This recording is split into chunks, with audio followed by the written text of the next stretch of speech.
Let's just move across to Buckingham Palace, because our Home and Security editor, Mark White, has been there for us today, as we've seen huge numbers heading down the Mall once more towards Buckingham Palace as this focus, Mark. But now that the news about what is being prepared, clearly the focus will be on Westminster Abbey and that lying in state.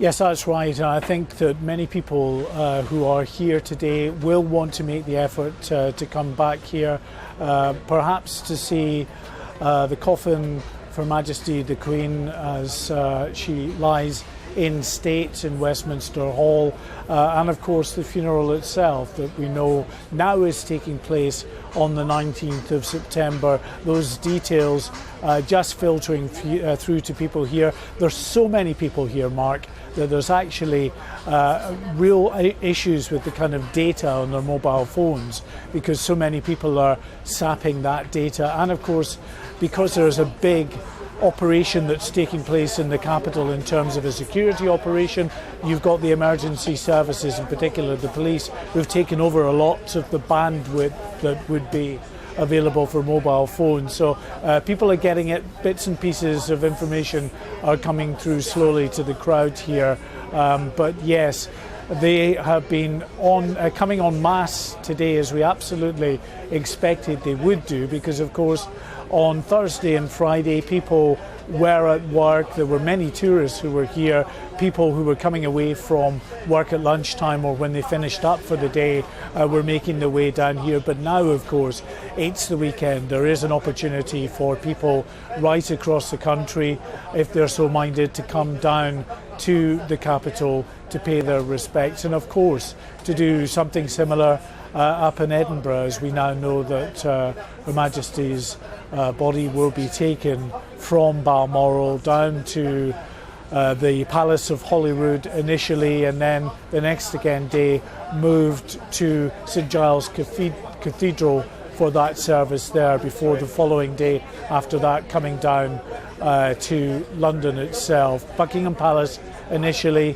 then over to Westminster Hall. It's a funny old atmosphere here, I have to say, because clearly people are still shocked and saddened by the passing of Queen Elizabeth II, but that has also been mixed with a lot of different emotions on seeing King Charles III, his wife Camilla, the Queen Consort, coming past here a couple of times today, getting lots of rousing cheers and God Save the King, God Save the Queen renditions from the crowd as well, that they're shouting out as they pass. And not just that, you know, there has been plenty for the many thousands who've been here throughout the day to be able to see. We've had motorcades with VIPs, dignitaries coming in to have an audience with His Majesty, the Prime Minister Liz Truss, her new cabinet. They all came here in a convoy of vehicles for a special audience with His Majesty at 2:30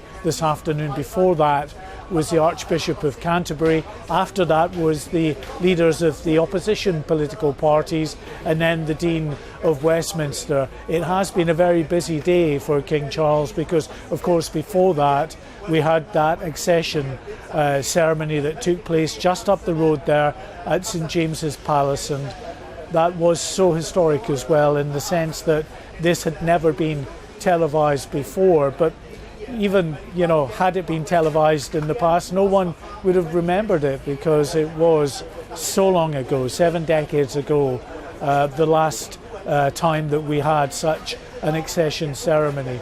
So real historical moments that are being made hour by hour, day by day, marking the passing of Queen Elizabeth II as we move towards her state funeral and all of the official duties now that the new king has to do, not just taking over as head of state here in the United Kingdom, but of course a king who is head of state in 14 other realms and territories around the world. Not to mention, of course, that position as head of the Commonwealth, head of a Commonwealth of more than 50 nations, all of course feeling the loss of Her Majesty Queen Elizabeth II very deeply indeed.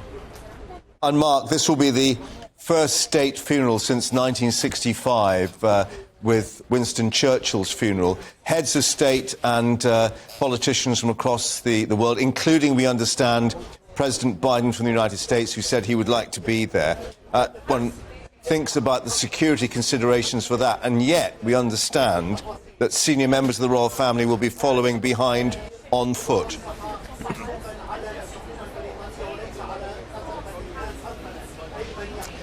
Yes, in a similar vein to what happened, of course, after the death of Diana, the Princess of Wales. But of course, that was not a state funeral. It was full of pomp and ceremony and very well attended, understandably, as of course was Sir Winston Churchill. But as great as Sir Winston Churchill was, even in 1965, I think the state funeral for Her Majesty Queen Elizabeth II will eclipse even that. There is no doubt. And they've been planning for this for an awful long time, Mark. Operation London Bridge, the new government, of course, of Liz Truss in office now, just a few days, and they have an almighty task ahead of them now, trying to coordinate with civil service and with palace officials to make sure that these plans that have been so long in the planning and preparation stage go off as well as possible. They will be hoping that it is as hitch-free as possible.